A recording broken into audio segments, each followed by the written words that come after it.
तर यंदाचं हे पहिलं अधिवेशन असू शकतं की ज्या अधिवेशनासाठी दोन्ही सभागृहात विरोधी पक्षनेता नाहीये। पाहूयात त्या संदर्भातली माहिती। नोव्हेंबर 2024च्या विधानसभा निवडणुकीत कोणत्याही विरोधी पक्षाला किमान 10% जागा मिळाल्या नाहीत। विरोधी पक्षनेते पदावर दावा करण्यासाठी किमान 29 जागा आवश्यक आहेत। मवियाकडे मात्र पुरेसं संख्याबळ नाहीये।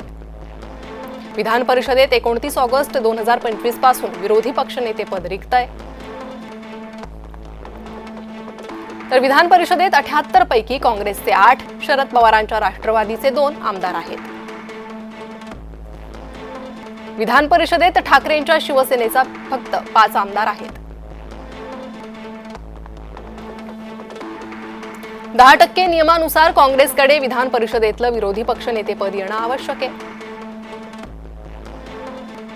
विधान परिषद विरोधी पक्षनेतेपद सतेज पाटलांना मिळावं यासाठी पत्रकही दिलं गेलंय।